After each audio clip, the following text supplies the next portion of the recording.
it's better. Okay, recording is in progress. Okay, I'm gonna let people in. Hold on, let me pull up. And I got the notes stock here, so I'll be typing notes and monitoring the chat. Okay. Close that out. And I'm just gonna stay off camera if that's okay. Yeah. Okay.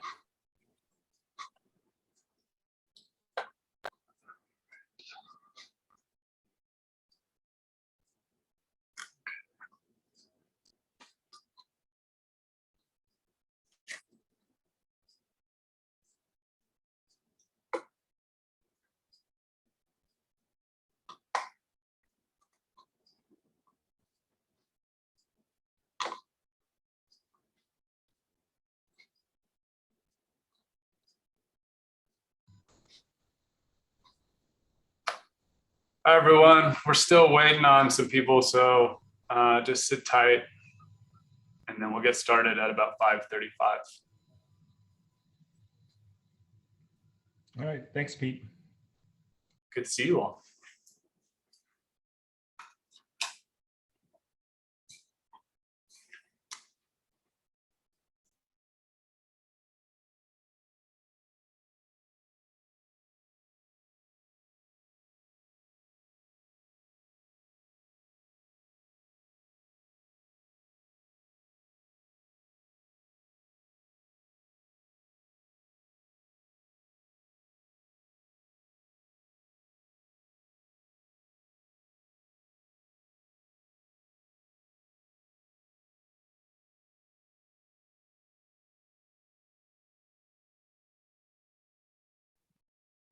Hi all, this is Nick Fry. I work with Pete at the city, and I'll be monitoring the chat today. So feel free to drop any questions or any comments in there, and we'll record them and also answer them.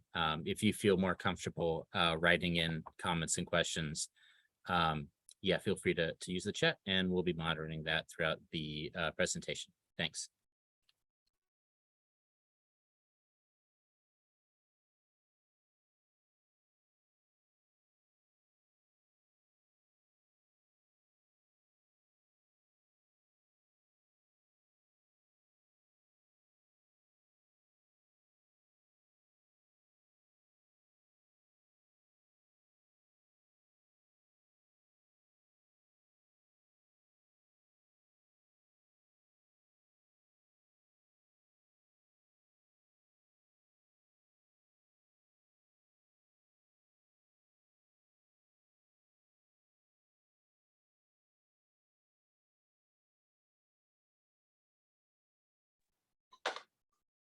All right, so it's 5:35 now.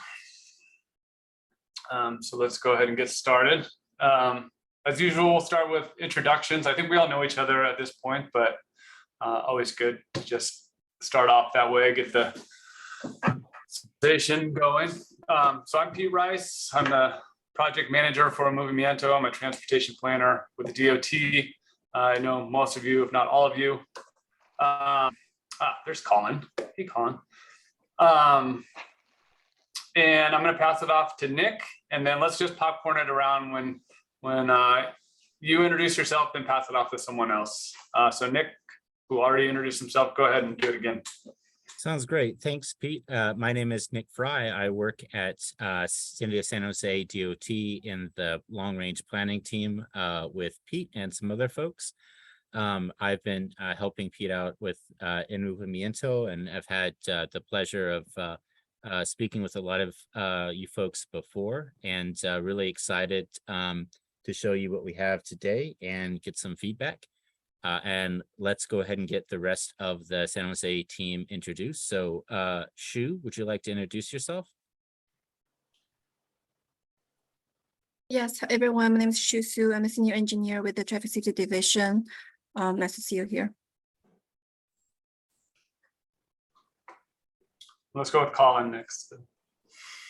Thanks, everybody. I'm Colin Haney. I'm Public Information Manager for the city's Department of Transportation. Sorry I was late. As Joan is my witness, I just got home with my kid a few minutes ago. All right, let's go with Michael. We'll just go left to right on my screen. Michael's first. Michael Shalaby. Is that who it is? Me? Okay. Yep, that's you. That's you. Michael Shalaby, San Jose native for the majority of my life. Grandparents live in the Grail housing family community where I've lived with them for many years.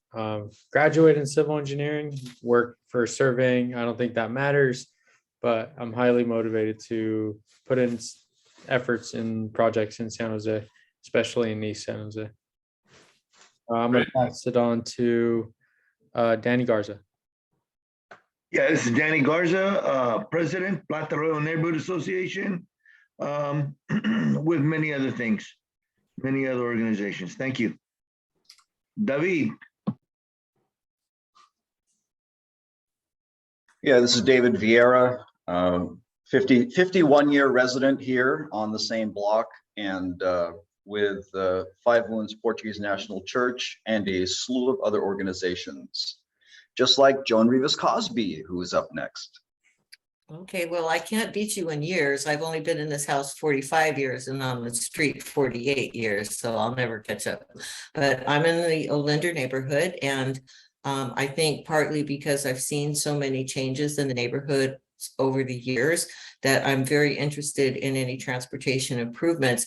And I think everybody knows that we're happy about some of the reevaluations of projects because on paper they sound and look great, but in reality they're not always as helpful as they were perceived to have been. Let's see who else is on my screen that I can pass it off to. Alan Williams. Hi, Alan Williams.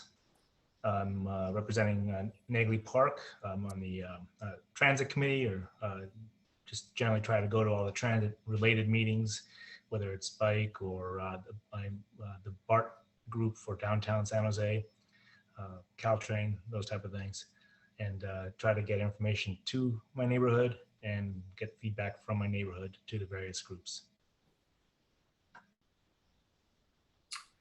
Who do you want to pass it to, Alan? I see Guadalupe on my screen.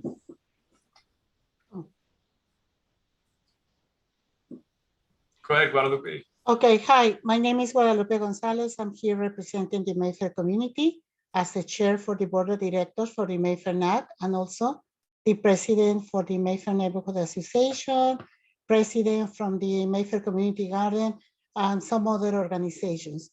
And I've been here in this community, on this neighborhood on the east side for 45 years. Thank you. Thank you.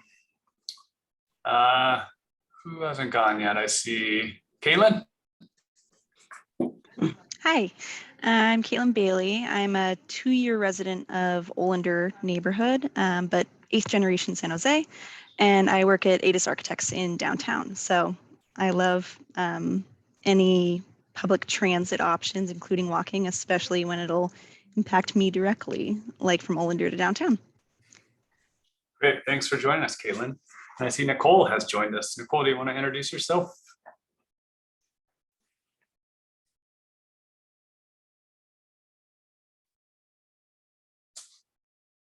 She might have stepped away from the screen. Okay, well, we'll just keep it moving. I'm gonna stop sharing the rules. Does everyone know how to use the chat and the raise your hand function? I think at this point, we're all Zoom experts. Okay, great. Yeah, it's just in the reactions button down at the bottom, there's a raise hand thing. Just try to keep a little bit of order here. All right. I'm gonna share with you all the presentation for today. And before we get rolling on the presentation, I just want to let folks know that we are recording this meeting just for internal DOT purposes. So just to let folks know that. Thanks.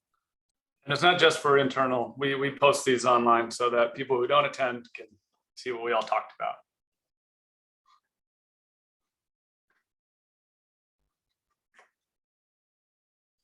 Okay, so you all saw the agenda. Hopefully it should follow a similar order as the newsletter I sent out that I'm sure you all read over several times by now. But the first item here is the San Antonio evaluation. So you'll recall the last meeting we had was mostly about San Antonio evaluation. We had a draft version when we discussed our findings and our recommendations. And as usual, you all had a lot of feedback, and we got feedback from the council offices as well. We modified our recommendations some for the final report. The big change from when we last met and the final report is rather than limiting the parking of oversized vehicles along San Antonio to try to deal with some of the visibility issues, we decided instead to just convert the protected bike lane back into a buffered bike lane. So that was the big change. I think most of the other things are the same or similar to what we were discussing last time. My mouse disappeared. There it is. Oh, okay. So as far as when you can expect these changes, we had an email going around last week. So I think most of you know this schedule already. It was also in the newsletter. But we're going to be installing new stop signs on 20th and 22nd Street. So this is that area where the traffic circles were. We removed some stop signs and we added the traffic circles. We heard from the community that they didn't feel safe crossing the street. So rather than just put them back at 19th and 21st, we thought it made sense to put them at 20th and 22nd. And that way we have a treatment at every intersection between 19th and 24th. So you'll have the light at 24th, then a traffic circle at 23rd, a stop sign at 22nd, traffic circle, stop sign, traffic circle, and so on. I've been told that work, it should be happening soon. We had to confirm today that the work order would include crosswalks as well. So the work order should be going in soon, which my understanding is that it will be installed in the coming month of October. So that's good, that's soon. The traffic circles. So the idea here is we're just gonna harden the one at 21st Street first, see how it performs, see if we get the slowdown that we expect, some improvements over the paint and plastic that we have there now. And so that work is already being designed and that will be installed next summer or fall, kind of about a year from now. And then the bike lane conversion that I know many of you are interested in, as I said in the email that went around, that requires the paving program to be involved, the paving team. And their schedule is laid out basically 3 years in advance. And so it's really hard to add to their schedule, but they said that we can do this work next year. We don't do any paving work over the winter, first of all, that's due to the weather. But once the weather turns better in the spring, then we start up the paving program and we can get those bike lanes converted next summer or fall as well. I see Joan has her hand raised. Joan? Yeah, sorry, I'm trying to push these buttons so that I can unmute myself. So I'm glad to hear that the hardening at 21st is going to happen because that's something that we had talked about in previous meetings. And I understand the issue of doing one and evaluating how effective it is.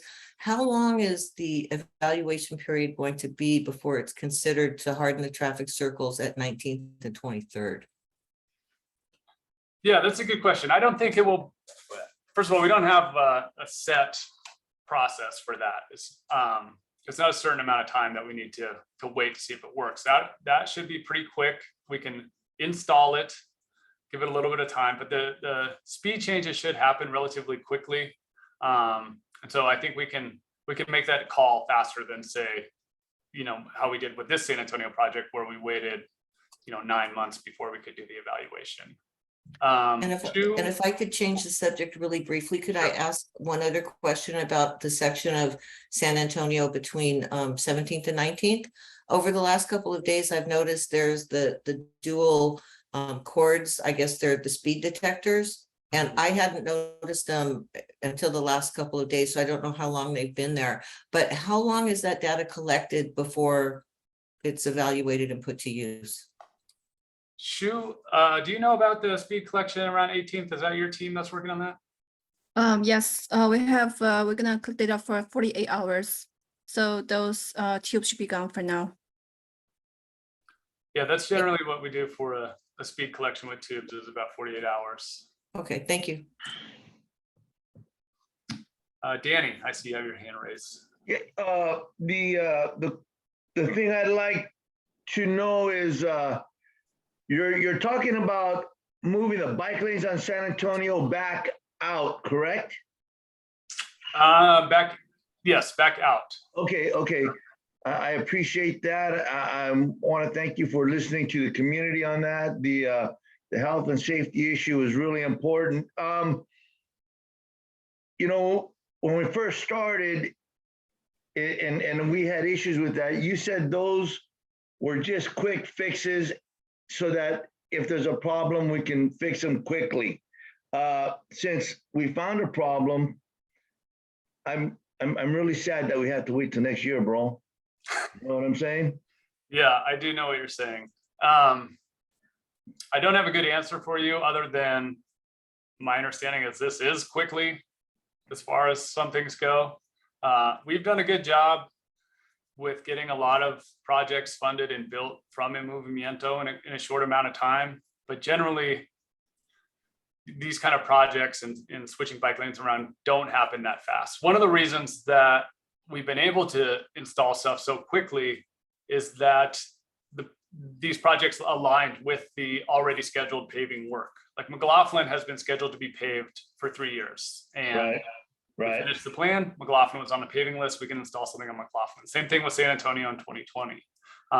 For things that are outside of the normal paving process, it's more difficult. We were hoping that we could get the bike lanes converted as part of the crosswalk project that just went in. But that project had its own headaches with the water district and getting the permit in there. So we weren't able to do it. So we are going to have to wait another year. Okay. All right. I hear you. I know it's hard to wait, and you guys have been waiting for a long time. Okay. Appreciate it, man. Thanks. Okay, and then the final item from the report, the recommendations, is the traffic calming between 24th and Bonita and 33rd and King. And the reason that's TBD is because it kind of depends on what treatment we choose. If we do go with speed humps, which I think is what most people we've talked to want, then we'd likely have to do the petition process, and that can be pretty time consuming. I've explained it here before, but the petition process is when to install a speed hump, you have to get, I think it's 80% of the residents on a corridor to approve the speed hump installation.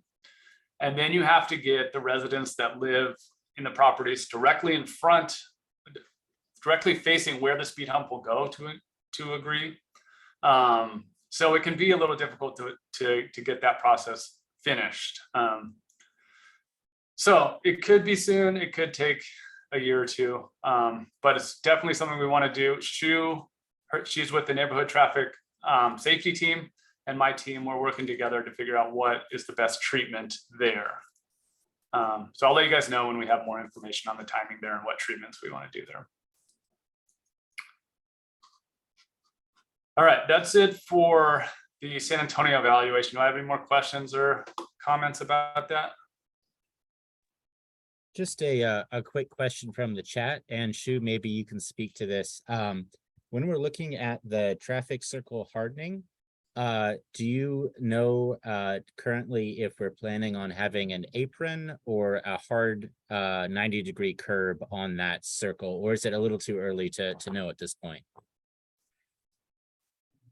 I'm not so sure about scope right now. I don't know, Pete, do you know anything about that? So Shu's team is not the one doing the design there. So I don't know the answer either. We'd have to get back. Can you make a note of that question and who asked it, and we'll try to send something out? Will do. We did invite the design team, but they had conflicts. Okay.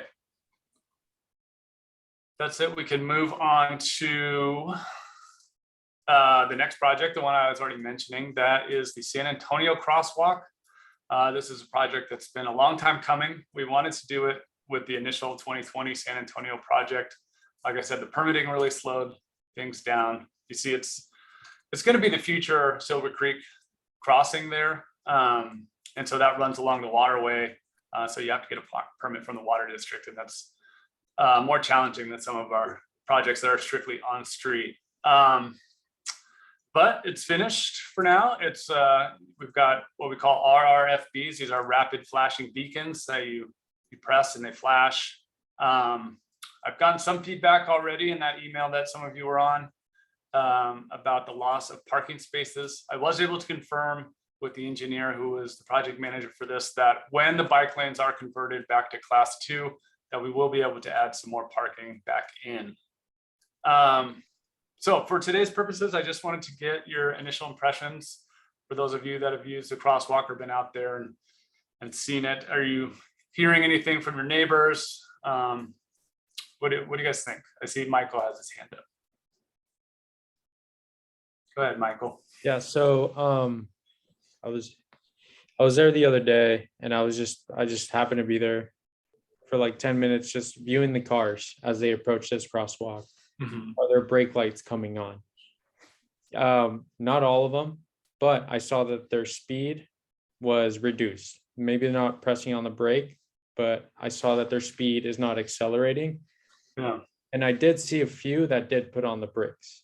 So I was very excited for this, one, for people who go to the church, and also because, like I mentioned in the email, it is an obstruction. People are gonna be careful. They're not gonna, I guess, just continue accelerating. Maybe some will, but they see something, they might slow down. So I think that was a really good idea.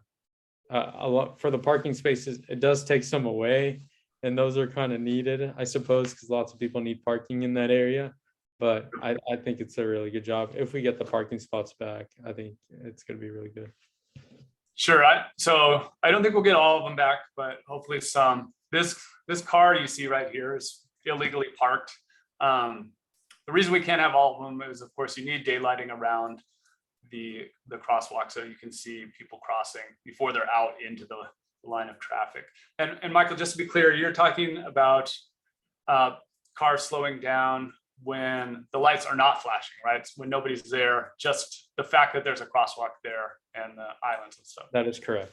That is correct. Yeah, they just see it, they slow down as they approach it, and then whether they are checking if there's someone crossing or they see that obstruction there. I believe that's what I'm thinking.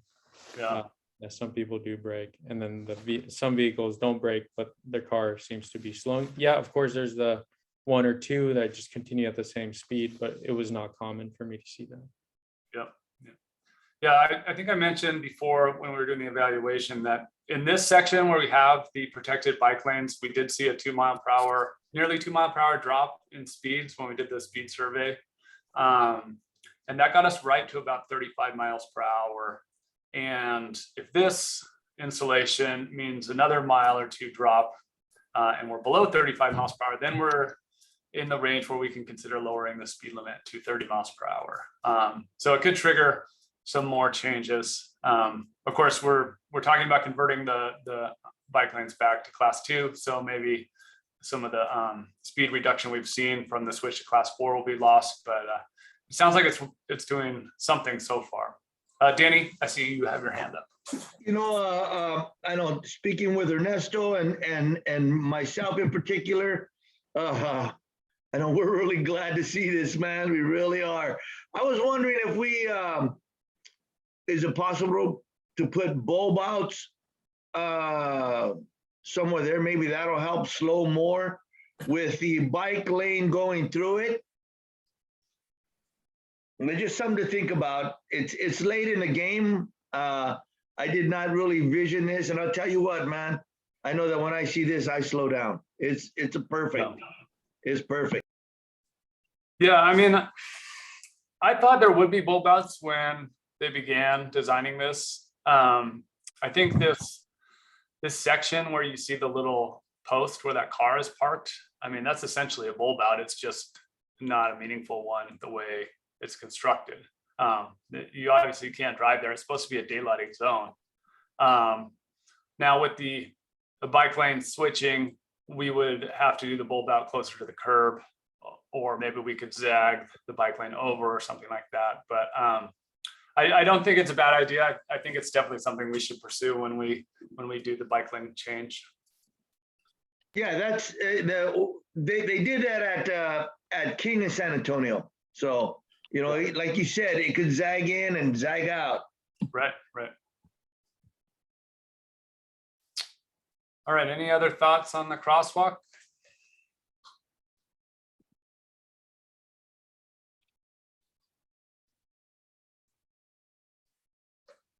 I see Danny was correcting me on Lower Silver Creek. That's what I meant. All right, well, let's keep it moving. I have a lot of these sort of short items, and then if we have time, I have some survey questions at the end. And I know everyone loves survey questions. So we have another project that we just finished, and I'd like to get your impressions on it. This is the McLaughlin Quick Build project. It's one we've discussed many times here. So we have these new protected bike lanes and buffered bike lanes, switches back and forth here, where depending on the number of residential driveways and other obstacles. So, and then, you know, this is a funky street, right? It kind of changes widths a couple times, and you know, it turns from 24th into the kind of this wide arterial that acts as a freeway on-ramp. So not an easy street to design, but I hope we've made it a little less funky, a little more intuitive. I know Colin's been driving on it a lot. He has nothing but great things to say about it. So what are your impressions? So first of all, I should say this project is not finished, but it's finished for the next year or so. We have, I'll show you the schedule in a bit, but I wanted to get your impressions of what we have out there so far. Joan? Well, I was first going to ask if this was heading south from 24 toward McLaughlin, but you'd already answered that question. So I haven't been by there since this went in, but looking at the picture, it looks like it's going to be a little safer for pedestrians and bicyclists, because when I walk that area, I sort of feel like I'm dodging bullets. And I think I personally would feel a little safer with that buffer zone between the moving vehicles, because they move pretty quick through there.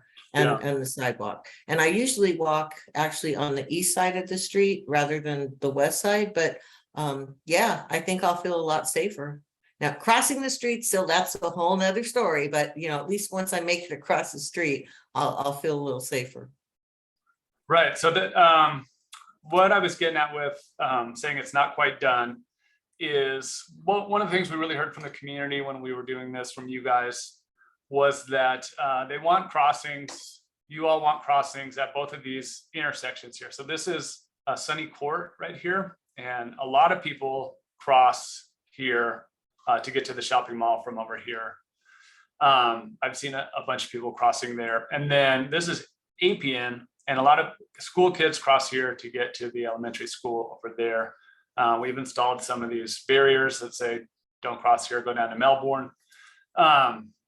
We had our traffic safety team take a look at adding crossings here as part of this project. What they determined is that the speeds were just too high to have crossings, even with the rapid flashing beacons. But the hope is, with these improvements, that'll slow traffic down enough that we can put in these new crossings and make crossing the street easier. And then the other, here, I'll just go to the next page, which has the schedule on it. Is the construction of the transit boarding islands. This will improve transit somewhat and eliminate the conflicts between bikes and buses. So we're constructing 2 of those. That you may see those going in on 10th and 11th. When the crews are done on 10th and 11th, they're going to move on over to McLaughlin. So once again, we're talking late summer, fall of 2023. And then we have the evaluation to check the speeds, see if they've dropped, so we can add in those new crossings. And then this is a quick build project, which means we still need to develop a long-term concept and pursue funding for long-term improvements. Danny, I see you have your hand up. Yeah, you know, 10th and 11th are fantastic, man. I really like that. I take the grandkids to school in the morning, and we travel both in the morning and in the afternoon. And McLaughlin, I have family out that way that you know the grandkids love to visit too. My question is speed first. The speed on this street and the speed on Elm Rock, what's the difference? I'm not sure. I would have to, I don't know Alum Rock off the top of my head. I believe the speeds here are about, and we're talking 85th percentile speeds. I want to say they're Yes. around 38 miles per hour. Okay, But I'd have to check Alum Rock. I don't know. so I think Elm Rock is like 40, right? So anyway, my point is this, where it's available, because where the city has the sign right here that says, you know, use the other section, use the other crossing, you put a hawk light. That's why we put the hawk light at Alum Rock and Eastgate. Because the speeds there were too many kids, too many families going from the other side of Plata Royal Park, through the park, through our neighborhood to San Antonio School right there. Right, the San Antonio School is right behind the Mexican Heritage Plaza, and there's access through the parking lot of the plaza. Yep. But that's why we put that hawk light there. I know what you're talking about with the hawk light. Yes, right. And you know, you also have a hawk light for the same reason on the one after, is it Sharp? The one after the one before Jackson on Elm Rock? Yeah, I forget the name of that street, but I know. yeah. So there's no reason we can't do that here, and that would make this a lot safer. I think there actually is a reason. Shu, can you recall, we looked at a hawk here. First of all, hawks are very expensive. So $100,000. It would not happen as part of a quick build project. Right, okay. But Shu, correct me if I'm wrong. Did we decide that the light at Melbourne is too close to Appian to do a hawk? Is that right? Yes, so I think we did evaluation intersection between Appian and Melbourne are very close, right? So basically when people, if you have a green light at Melbourne, you're gonna just drive through the intersection. You might not have sufficient distance to slow down for the new crosswalk at Appian Lane. Therefore, we don't recommend the crosswalk there. And also maybe the students have to just walk a little bit further, right, from Appian to Melbourne to use the intersection. But we do feel crossing at Melbourne intersection is much safer because it's signalized. Because why? Because it's a signalized signal control, right? Okay. Yeah, so we do recommend to use the crosswalk at Melbourne. Well, just remember the distance from King and Alum Rock to Eastgate and Alum Rock is less than a block. Yeah. Is that a little longer or similar distance? We will check. I think this one is very short. We checked it about like 200 feet around. So I bet Alum Rock is like that. In fact, I know it is because when they had to put the 250 feet signage when they were doing Quetzal Gardens on King and Alum Rock, the signage continued past Eastgate. We can Okay. double check on we the- can take on the notes. hawk, I appreciate it. yeah. Yeah. I know we discussed hawk. I remember being told that the RRFB was the appropriate signal here. But I don't remember the exact reasoning. So we'll double check on that, Danny. Okay, I see Caitlin next and then Alan. Hi, so for McLaughlin, I'm most familiar between 280 and William. But along that stretch, I haven't heard much from my neighbors, but for me personally, it hasn't felt too different as a driver. So we'll see what the data shows. But what I do notice is the pedestrian interaction. I feel like people have gotten braver jumping out in front of cars because the distance that they're crossing is less. So they think they can get across faster. Yeah. And I don't know if that like actually proves out, but that's how it's felt as a driver, that the pedestrian issues have kind of gotten either stayed the same or gotten worse with people crossing right in front of cars. And then the one other. Oh, sorry. Yeah, no, go ahead. I was just gonna say that sounds good and bad, right? We want people to be Yeah. comfortable, but we don't want them jumping out in front of traffic. Yeah. So I don't know what that means, but That's what I feel like I've seen. And the one other thing was how the striping got done for the center lane or the center line. I think there was a little bit of wonkiness in terms of how it jogs from place to place, given the bike lane striping. So that's a bit uncomfortable, just as a driver, but I don't think it really impacts the functionality of the road that much or how people drive, but especially at night, how people drive versus where the lane is can be a bit weird.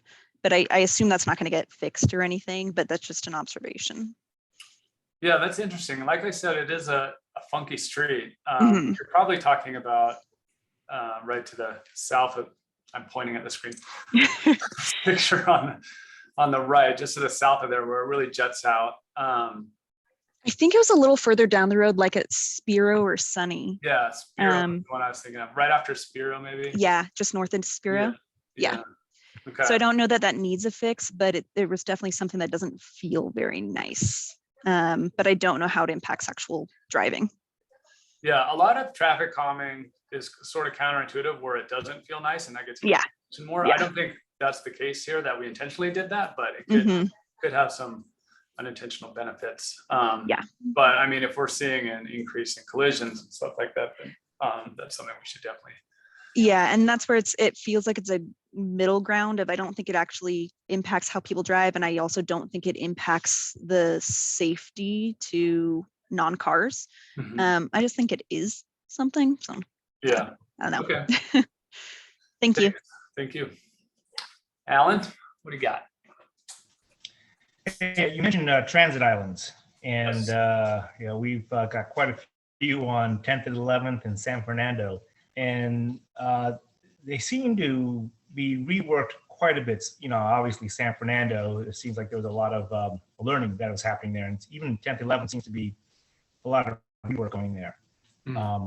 Is there some lessons learned that's going to make it easier for McLaughlin transit islands, or is there something that's just inherently hard with transit islands?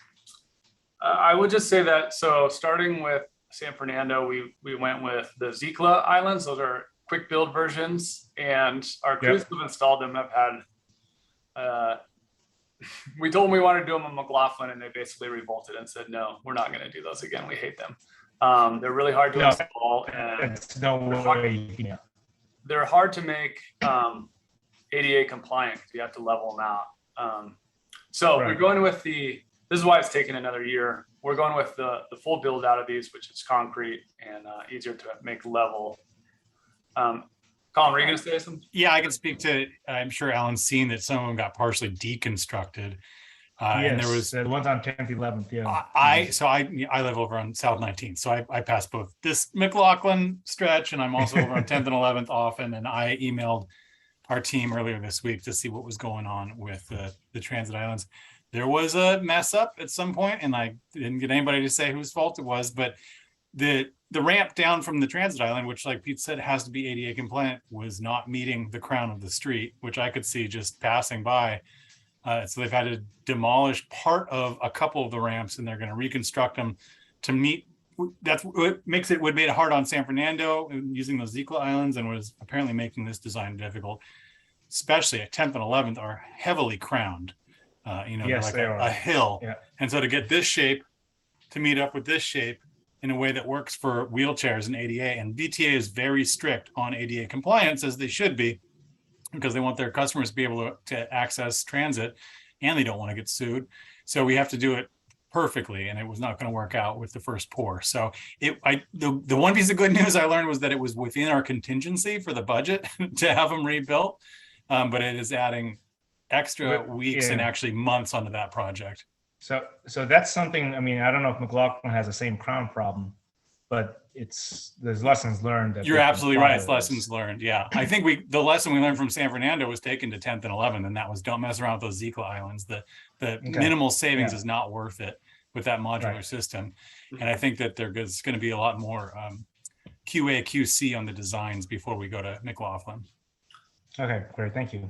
Yeah, there is design work, and they have to do, measure the crown of the road. You can actually see in this picture on the left here, there's quite a crown there. I mean, look how slanted this truck is. And where those posts are in the distance, that's where one of the islands would be going. And that's pretty slanted over there as well. And it's already a kind of a funky sidewalk over there. I keep saying funky. I got to come up with some more adjectives.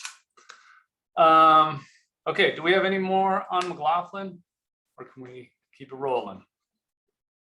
Once, twice, nothing in the chat. All right. Quick strike. Okay, here we are. So I'm sure, again, you guys all read the newsletter and you saw that we've posted some videos on our Quick Strike webpage. And these videos explain the 95% designs that we've also posted on the website. The design document was huge, so we broke it up into the 7 corridors. But you can go on the Quick Strike webpage and you can click on the video and watch the 15-minute video that I created that explains the different treatments and materials we'll be using. And then you can go click on whatever street you are interested in and see the designs. And then, of course, you can provide feedback to me, as always, by emailing me. I just talked to Natasha about this today, and we are going to have another round of public meetings on this, on the 95% design, similar to what we did last, I think it was the first week of December last year. We had 2 meetings, and it'll be the same sort of thing where we'll divide it by geography, maybe, you know, the streets to the west of 101 on one day, and then the streets east of 101 on the next day. And we'll go over these designs and you guys can provide feedback there as well. We don't have time to go over all of them right now. I just wanted to make you aware of what's on the webpage. Perhaps Nick or Colin can provide a link to that page in the chat. Hey, Pete, before we go on, I just want to ask, Alan, did you have a question on this material, or do we still just have our hand up? Nope. So let me get my hand down. Thanks. Now, Danny raises. Yeah, I have a question. You know, Elm Rock and Sunset and Elm Rock and Jose Figueres, you know, housing is eventually going to come. What are you going to do on Sunset north of Elm Rock Avenue? Yeah, that is a good question. You know, they had that development that was planned there. And Nick and I were very excited to poke a hole in the fence and create a bike boulevard that went all the way through up into, I'm blanking on the name of the street that's north of. Checkers? No, something Verde. Oh, Rancho Verde. Yeah, that's what it is. El Rancho Verde. Yeah, we met with the homeowners association of the development on the other side of the fence and talked to them about an easement. And then the developer of that project was ready to give us an easement as well. And then that company went bankrupt and the development is on hold. You mean he went to jail? Did he? I don't know all the details. I just Yeah, know he went to jail for securities and exchange violations. Ah, okay. That project was part of a Ponzi scheme. Ah, well, great. Thanks for nothing. Yeah. But yeah, we see that as a real opportunity for a connection, right? There aren't a lot of streets that go north-south that go all the way through. So if you can punch through there and connect Sunset to El Rancho Verde, then you could really get from south of 680 all the way, you know, north of McKee with, you know, a few jogs here and there on some pretty calm streets. And that would be a nice, you know, change of pace from riding up King or riding up Jackson or something like that. So right. Nick and I this is one of our babies. We're super excited about that, but I don't know if it's ever going to happen given what happened with the Ponzi scheme and the development. So, I mean, someday that'll redevelop, right? It's development's coming. That's not the issue. Yeah. My question is Elm Rock Avenue. There's no bike lanes. Yep. Okay. And of course, getting to El Rancho Verde, you're gonna have to get onto Elm Rock. Unless the city allows people to ride on the sidewalk. We are allowed to ride on the sidewalk, right, Colin?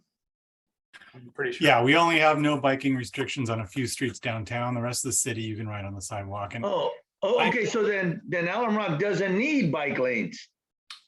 It'd be nice if we could, make sure there's enough room for people to bike and walk without having a conflict with each other. Yeah, Especially if there's I hate transit riding stops with right there. pedestrians. Yeah. We Share the shouldn't have to road. ride with pedestrians. Share the roads, or bikes have equal access to the first lane is perfect there then. Thanks. That's a good answer, man. Guadalupe? Yes, are you thinking in the possibility of have some in-person meetings for the community to talk about it, these kind of designs? Because unfortunately, our community, they don't have the means to be going in Zoom meetings. So just think about that, because otherwise our people is not going to be able to provide the feedback. That's a good point. Thanks for bringing that up, Guadalupe. In a second, I'm going to be talking about some more planning work we have going on in the area. And that plan definitely will have in-person meetings. So that'll be great to get out there with you all. I guess we're gonna have to wear pants to the meetings, but still it'll be good. But thank you that's an important point, and I think one that some of us overlook. Okay, let's move on to the next thing, which is more good news. I wrote about this again in the newsletter, but earlier this summer, many of us at the DOT were hard at work on applying for grants, the ATP program and the One Bay Area grant program. So for OBAG, One Bay Area, we submitted 8 applications, and VTA is recommending 6 of the 8 for funding. And as far as the Movimiento projects go, Jackson Avenue will get 10 million out of the 40 million we requested. So here is the list of all the applications we put in. We actually had the top 7 scoring applications. So well done, DOT. The pot for Santa Clara County was only 91 million. And every city put in way more than that. I think our total ask was 240 million or something like that. So that's why you're seeing, Jackson Avenue as a project is 40 million, but we're only getting 10 million. We have to pare down the projects, but it is nice to get $60 million for transportation improvements in San Jose. So as far as we're concerned with Jackson, I keep saying we have 10 out of 40, so 25%. We got to think about what we want to prioritize on the street. We had a meeting today, internal meeting with DOT to discuss that. And I think what we want to do so far is to focus on the stretch between Alum Rock and Story, so the southern stretch of Jackson. The application that we applied for is from Story all the way north to Berryessa. So that's one reason that it costs $40 million. There's a lot of huge intersections, ones with Key and Maybury and Berryessa and those up there. So I think we're going to focus on the stretch from Alum Rock to Story, especially that intersection where it's Bambi Lane and the 680 off ramp. You may have heard about that in the news recently. Coleman was interviewed. The guy's house has been hit several times there. And that would include, the rocket ship school that we've heard about having some issues with pickup and drop off, and then also the crossing at Cameron, or the lack of a crossing at Cameron, where we have bus stops and someone was killed earlier this year. But I wanted to, pick your guys' brains a little bit here, what your priorities are for Jackson. Where do you think the areas are that are most in need there? Guadalupe, I see your hands up. Yes, I just want to make a comment on Jackson. I want to ask you, don't forget the intersection where when you go on Jackson and has to go on the 280. That's a lot of people crossing on that area because the school is right there. And it's not safety enough. There's been a few incidents there, and most of them involving kids, because they are the ones they don't pretty much pay attention to the rules or what they need to be doing. So don't forget to add that to the plans you have for Jackson, because Okay. that's one of the areas we definitely need it. You're talking about, so the freeway comes down like this. You're talking about if you're coming north, just north of where it intersects. Okay, if you're going from Alum Rock to Story, Yep. in your right hand is an entrance where you go to the freeway. Yep. There is a crossing. They have a some kind of flashing, like they say, meter on. Yeah. Said, we requested a long time ago, like something has to be done on that intersection because of the safety issues over there, especially with the kids. Yeah. But nothing has been done so far. So that's one of the things I would like if you can prioritize. I have good news for you about that. Okay. So in addition to the $10 million that we're getting for Jackson improvements, our signals team has been working on a new signal for the exact location that you're talking about. I don't have all the details, and I don't know whether that includes a crosswalk across Jackson. Is that what you're saying we need, is a crosswalk across Jackson, or just more? Need something to slow the traffic. Yeah. That's what we need. I don't know what it can be the best idea, so what we can implement there, but definitely we need something to slow the traffic and make the people driving be aware of the people crossing there. Right, right. Great. Okay, that's great. That really lines up well with what we talked about today and what we already have in the works. So I'm glad you said that. Nick's taking notes, of course, so we're gonna pass that along. Okay, as we thank get you. into designs. Thank you. Okay, Danny.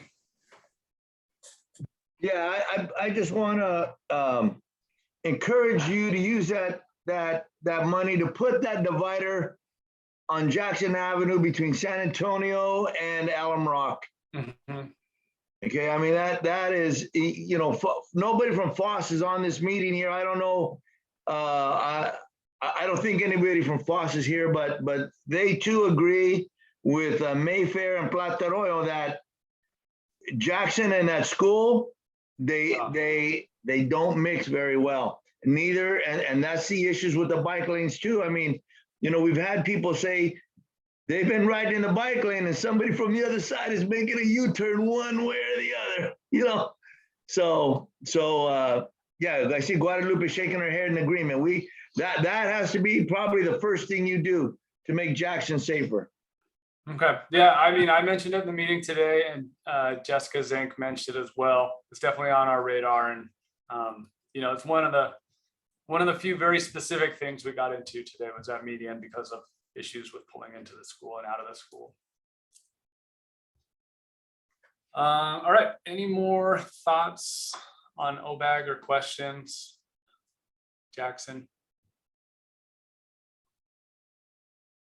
Oh, I did want to mention something about the King Road application. Like I said, it scored really high. So I think that bodes well for funding improvements on King Road in the future. It's obviously a really important north-south corridor. It goes a really long way and it connects to BART stations and whatnot. We were kicking off a planning exercise there, a planning process that'll start in early next year, 2023. Natasha's going to be leading that. And that's going to work to design a huge chunk of King Road. I know you guys have done a lot of planning work already, but this is specifically focused on King Road. It's not a bunch of corridors, it's just one corridor. So there'll be a lot of opportunities to get involved and provide your feedback for that. And that will set us up for those construction funds that I talked about just a second ago that I think King Road is really well suited for, and I think it'll be very competitive for in the future. I'll let you guys know when we can get involved. I'm sure you'll hear from Natasha on that one as well. Okay. Next, we have another new plan. Some of you already know about this one. This is the 5 Wound Station Area Plan. We did a site visit a couple of weeks ago with the consulting team and some community leaders. Danny was there. And so this is a massive effort, right? It's VTA and the city of San Jose. The planning department is leading it. It's an update of 4 of the 6 urban villages over there. Five urban villages. Sorry, Danny. I know you don't count Alum Rock. And so you can see these areas of focus here, right? There's displacement concerns, obviously land use and urban design, station access. So the ones that we are going to be involved in, the DOT, are the multimodal transportation circulation and the district parking analysis. So those are the two of the transportation related items for this big undertaking. And when we met with the group and the community leaders 2 weeks ago, I shared my thoughts on, why are we doing another plan? We just did a Movimiento. How does this fit with what we've already done out there? I think some of you have said in the past that you'd like to see less talk and a little more action. So I just wanted to share with you what I shared with that group a couple weeks ago. And so the way I think this fits in with what we've already done there is, first, this will give us a chance to address issues that we didn't address in a Movimiento or that we think need more work, right? So parking is a big one. I know people are concerned that with the BART station coming in there, how that's going to affect their parking. And then the east-west connections. I think this really ties into what Danny keeps talking about with Alum Rock. And how can we better connect the east side to downtown and the BART station?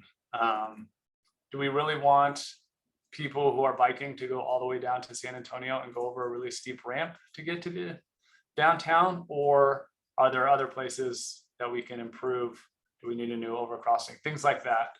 I don't think we fully addressed that in Movimiento, so we can look at that with this plan. Second, this gives us an opportunity to advance the implementation of the Movimiento project corridors.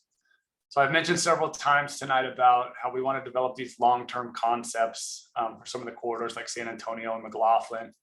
And that kind of thing is within the scope of this project. So we have consulting teams that do design work, and they can develop some nice concepts with the aid of the community, of course. This is what we did with the OBAG applications. We hired Tool Design. They made some really nice concepts for us. And I think that's a big reason that we're getting that $60 million. So we want to keep doing that, especially with the Movimiento projects. And then finally, this will give us a chance to get away a little bit from the corridor approach that we took with Movimiento. The example I gave the other day was, okay, we looked at the neighborhood that's just south of Santa Clara, and you go down 28th Street and Bonita, and that's okay, a nice north-south corridor. But what happens on 30th Street and what happens on 26th Street? Are we really slowing cars down, or are we just moving the fast traffic over to other streets? And so with MTIPs that we've completed or are about to complete that came after Movimiento, we've tried to provide guidance at the neighborhood level for all streets rather than just picking and choosing certain corridors and not giving any guidance on the other ones. So I think that gives us an opportunity to do that here. Yes, Danny, I see you got your hand up. One of the things that we're going to have to remember is when BART comes and that parking lot fills up, those neighborhoods are going to be in trouble. And I've asked BART and I've asked the Department of Transportation for crossing guards during the day when you have crossing guards at school. You have crossing guards at 101 on both streets and on 28th Street. So the neighborhoods are going to be in a lot of trouble when BART comes, and BART is coming quickly. I don't know about quickly. That's true. That's yeah, that's true. I feel like it's been 10 years out my entire time at the city, but yeah. I mean, but they keep getting funding. So I mean, I'm excited for BART when it comes. And I hear what you're saying, Danny. I think we want to design streets that don't require crossing guards. But I hear what you're saying. We have to have safe crossings one way or the other. And whether that's crossing guards, whether that's, nicely designed streets, whether that's a new overcrossing over the 101 or something like that. Yeah, I mean, the perfect idea would be to have its own entrance and exit north and south off of 101, Mhm. off of the brand new parking structure. But Yeah, I liked your idea the other night too about north of McKee. That's right, land there. I'm right, not an engineer, but I think it sounded good. yeah, yeah. Great, thanks, man. I appreciate the pat on the back. Okay, so I know this group is actually supposed to be about design and construction and keeping the community involved, but I feel like that's a distinction that nobody except for me cares about. You can correct me if I'm wrong, but do you care about that? Okay. Well, I just wanted to tell you how to get involved with this planning effort, which is not technically design and construction. And I know already, Danny, that you're going to be involved anyways. So first up is they have the community leader interviews. And that's going to be happening in the next month or so. The consulting team, Kearns and West, who is handling the engagement, they have asked me for recommendations of community leaders to interview. So I thought I would ask you guys, who are all community leaders, whether you are interested in participating. I'm sure some of you are already on their list to reach out to. But if you are, let me know. You can put your name in the chat. You can come off mute and tell me, or you can send me an email later on. Does anyone want to volunteer? I see someone just chatted. Okay, Alan and Guadalupe, I saw waving at me. Danny. Maybe I should ask, does anyone not want to be interviewed? Okay, Caitlin hasn't said anything, but I might add her anyways. I actually had a question on that. Oh, okay. What exactly are the interviews for? So the way plans often start is to develop an engagement strategy. And so these initial interviews are to build that engagement strategy, the engagement plan of the plan. So they will want to talk to people who have lived in the area for a while, or people who care about this stuff, and talk to them about what are the issues, but also what's the best way to reach out to this group, and things like what Guadalupe said about don't just have Zoom meetings and that kind of thing. Colin, do you want to elaborate on this at all? I was just going to say this is exciting for me. I've been with the department 5 years, and we do a little bit better every time. And this is a goal I've had for us for a long time, to actually start the community engagement work by asking the community the best way to go about doing that. We've worked with community-based organizations. We've had Somos Mayfair on our team, and we used them as like translators instead of helping us build out our engagement strategy. So I think this is a really great place to start. And I really appreciate anybody who gives us their time to help inform our work so we do it better. All right, so I'm going to submit all of you guys for interviews, if that's all right. All right, I hear no objections. You're all community leaders. And then the next thing is multimodal audits of the study area. Pete, before you, are you going to include David Vieira? Yeah, I'm almost Okay. positive that he's on their list already, but Yeah, I'll because include him. he stepped up. Yeah, he told me he had to leave almost an hour ago. And I think Justin as well, and some of the other people have been pretty involved in this group. So some of you know that we've been trying to plan a bike ride for our group. To initially it was to check out the quick strike corridors. We want to do multimodal audits of the area with the consulting teams and with some of the people that don't know transportation as well. So I would like to organize with you guys a bike ride sometime soon. I know not everyone rides bikes. And so it says multimodal. So the first one may be a bike one. One of them will be on bikes. One of them will be walking. One of them will be on transit. We're scoped for 3. We want to do 5 if we can. That's why I'm trying to organize a bike ride in addition to the other ones. So I will be in touch soon. I was kind of hoping Diana or Justin would be here. I think they'd be good candidates to lead that. Guadalupe? You're still on mute. Sorry, I forgot about it. I just want to add a comment on something I think Colleen said, like they're gonna get some of the nonprofit organizations in the area get involved to do the outreach and trying to do for these studies. They think on doing it. And I want to suggest you go with the community leaders for the different neighborhood associations, for the different groups on the areas, because they are the ones they really know the people. The community organizations, yeah, they are in the area, but you know, for sure they're gonna do it, but it's gonna cost you a lot of money because they don't do it as a volunteer work. They don't do it as a good heart for the communities. They do it because they're getting the money. And I'm sorry if I sound harsh, but that's the truth. And a lot of us, we know about it, we think about it, but sometimes, you know, we don't say it. But I think it's time to keep saying and keep talking out loud while we're thinking.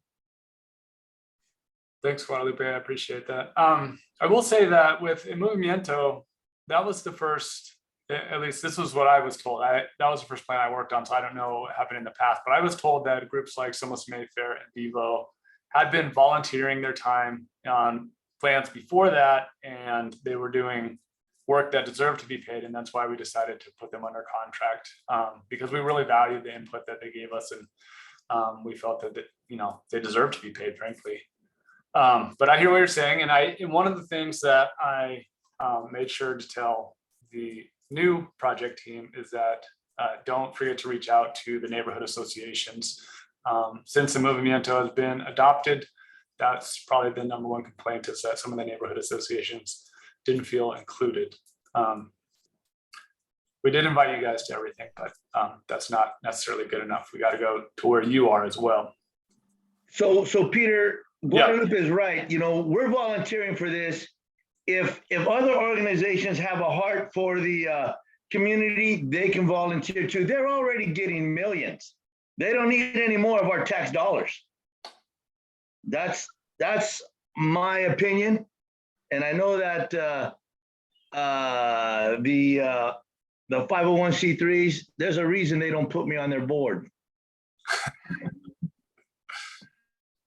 Yeah, I don't know what to say to that. Colin, do you want to add any of that? You used to work for a I used to work for a 501c3. I mean, it varies a lot. By what Pete said was true. Is we were doing traditionally, city government has done a lot of, as everybody here I think knows, checkbox outreach. Right? We talked to X number of people. Check. We did this, and part of that was sending nonprofits our plans or our meeting announcements or whatever. But especially when we send them plans and we say, hey, can you give us your feedback on this? Hey, we need it in like 3 days.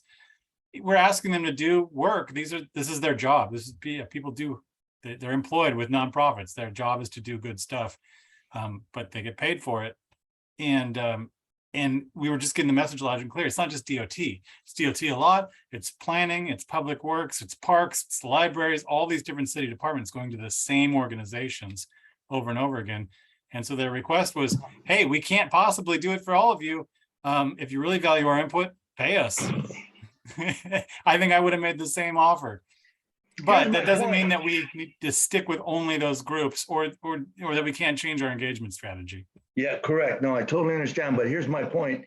Somos Mayfair uses Plata Arroyo's numbers, right, for their grants.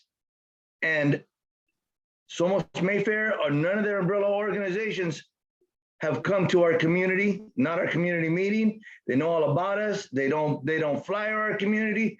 They don't do nothing for us except get grant dollars with our numbers. So I'm not saying it's not fair. I'm just telling you that they're not equal. Sure. Yeah, I get that.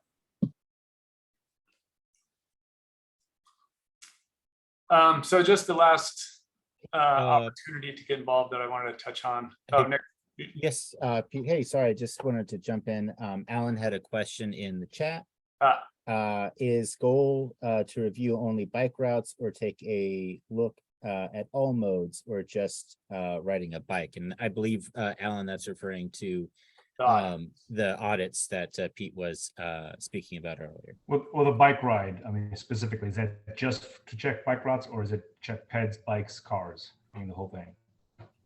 Yeah, that's a good question. We haven't planned it out really. So I was kind of expecting the bike ride would focus on bike infrastructure and the walk audit would focus on pedestrian infrastructure. But I mean, it's really easy to ride a bike around and be like, hey, this sidewalk is terrible. We need more lighting here, things like that.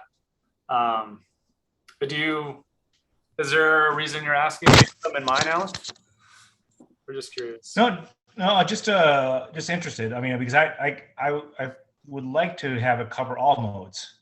Yeah. I think I know not everyone rides a bike, but if we do a bike one, I think cover quite a bit of ground and be able to look at all the modes quickly. Yeah, that's a good idea. I don't see why we couldn't. Throughout, all of the audits will definitely cover all modes, but I don't see why we couldn't cover walking and transit while we're on bikes. We're not going to ride down Alum Rock, it's bus lane or anything like that. I know some people do that. Good, thank you. You mean the bike rapid transit lanes?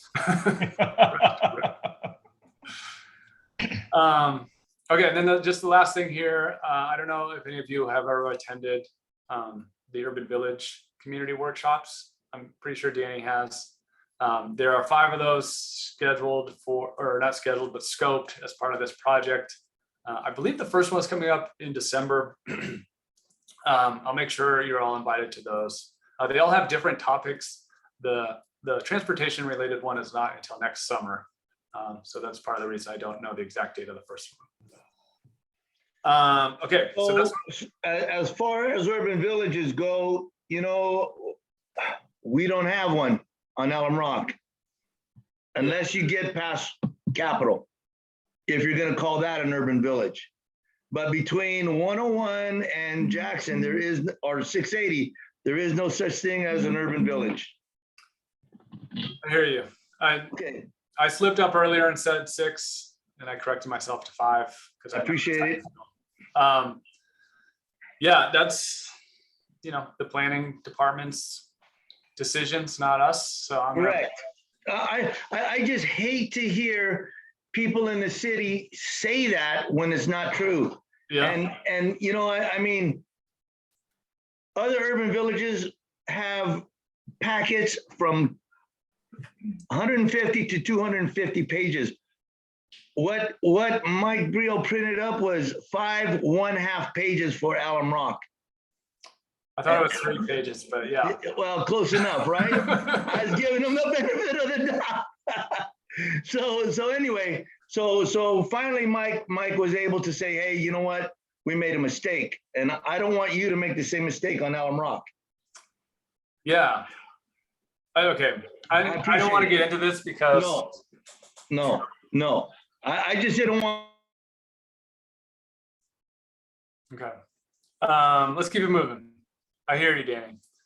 Okay, so the last thing here that I definitely want to discuss is just the CAG for the coming year. First, you have all served your time. So 1 year complete as CAG members. So I just want to say I really appreciate you all. We don't always see eye to eye on everything, but it's really nice to be able to work. It's a nice part of this job to be able to work with people who really care about their neighborhoods and are willing to take time out of your schedules to work on these issues with us. So thank you very much. You're all invited to continue on with the CAG. Everyone that participates is invited back for the next year. If you would like to continue on, you can tell me right now or put your name in the chat or send me an email. I'm going to be sending out emails to everyone that I don't hear from to just check on them. So if you already know that you want to continue on, just let me know and you'll save me some work. I'd appreciate that. And if you don't want to continue on, you can still attend these meetings. You'll still be on the stakeholder list. You can still participate. And there's no hard feelings either way. So just, thank you very much. These are the focus areas for the coming year. the 5 Wounds Urban Village update that I've been talking about. Again, that's a planning process. So not exactly what this group is supposed to be focusing on, but I think it's something that you all would care about. Same with King Road. That's the planning process that Natasha will be leading. And then some long-term designs, hopefully for some of these in Movimiento corridors. Okay, so does anyone want to commit to another year of the CAG right now? Or do you Pete, want to? I know it's hard to see the chat while you're presenting. We have Alan, Danny, and Joan all up for another stint. I see Guadalupe raising her hand too. All right. Thank you. And I'd like to say, just for myself, I don't travel King Road very often, but the 5 Wounds Urban Village, I'm highly invested in. And Right. long-term designs for the Movimiento corridors, I think that I would enjoy having some input on that. So thank you for the opportunity. Yeah. Thank you, Joan, for continuing on. Caitlin, I know you're not officially a CAG member, but I want to strongly encourage you to be one because you've participated in a number of these meetings. I think you have valuable insight to offer. Of course, there's no real downside to not signing up. You can still participate and offer your insight, but if you are an official member, you get your name on the website and I might mention you in a newsletter. So you have that to look forward to. Yeah, I think I'd like to participate. I just need to think more about if I have value to add in these particular areas. Okay, I think you do, but Okay. Thanks. feel free to think it over. Yeah. Okay, how's everyone I feeling? second Pete, Caitlin. Yeah. Sorry, what did you say, Joan? I said I second Pete, Caitlin. Yeah. Thanks. So I have one more thing. How's everyone's stamina right now? Are you guys itching to get off? I developed, okay. So like I was saying about the 5 Wounds Urban Village, it's gonna start with, the engagement plan, but it's also gonna start with existing conditions and getting a feel for how people think, the transportation system is working today.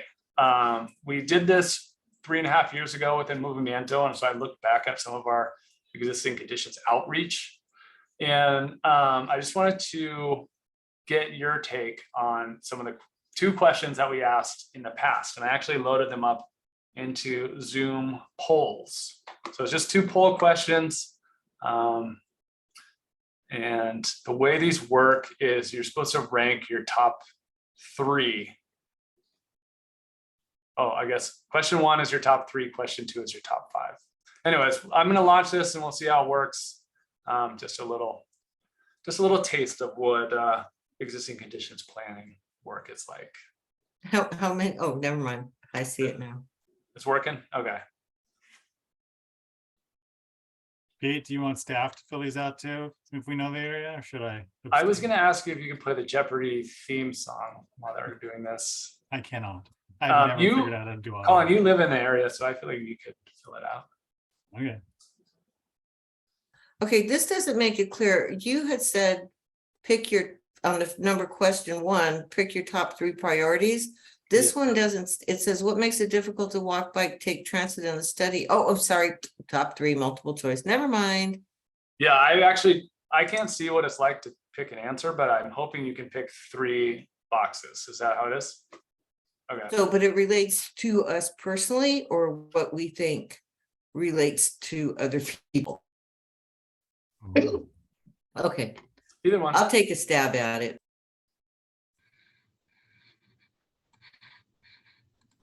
I've only been doing Zoom for 2.5 years now, and I've finally done a poll question. It's very exciting. The submit button doesn't appear. Oh, Oh, I got to do the rest of these things. Okay, there's like multiple questions here. All right. yeah, just 2 questions.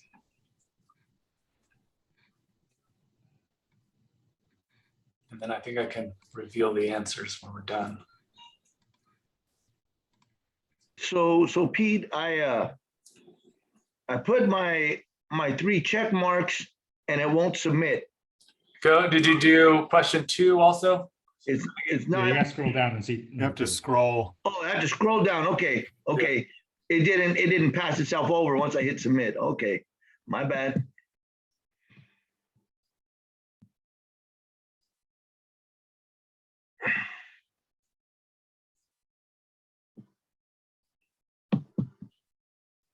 right, 2 people have finished.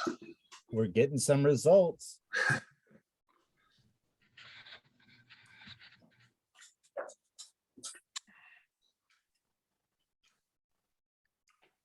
I am normally very good at following directions, but on question 2, I selected 3 and hit submit. I was supposed to do 5. My apologies. I've skewed your poll. That's all right. I think the top 3 are the most important. I'm gonna pull up the Movimiento response here. Here they are. So I think they're actually lining up pretty good. Okay, 6 of 8. Does that mean Nicole and Nick didn't do it? And Shu's here too. Well, we got 6 participants, so I think we're done. So I'm gonna end it. Okay, I'm sharing results. Can you guys see the results? We can.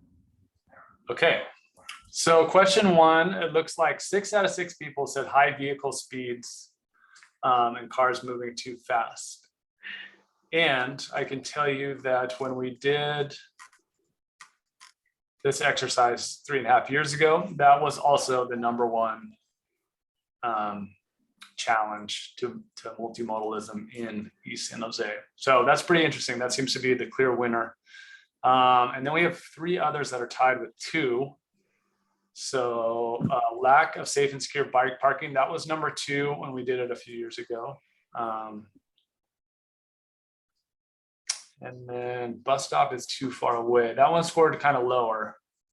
Oh, unreliable, infrequent transit. I didn't see that one. That was #4 before. It looks like it was #2 this time.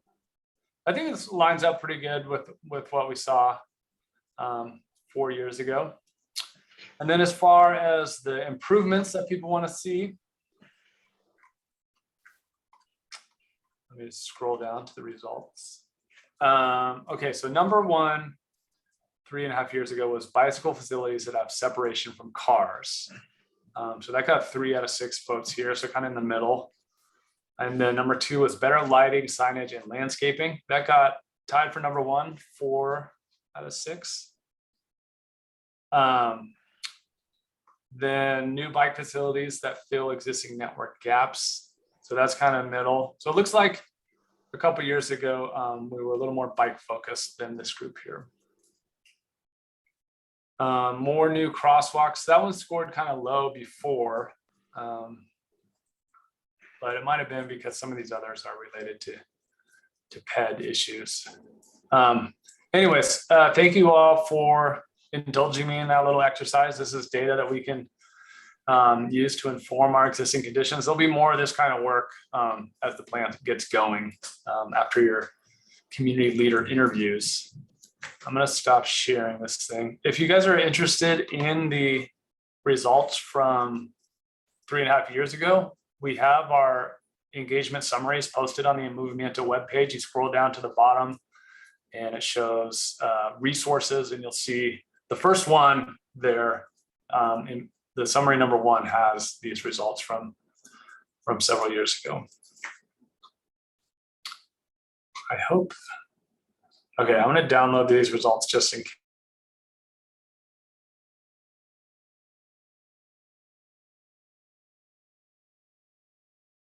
case. You guys, I want to thank you again for your participation here tonight. It's always great to get together with everyone. And I will see you all soon. Thank you very much. Thank you and good night. Thanks Good night, very everyone. much, Thank you. everybody. Good night. So, bye. Bye.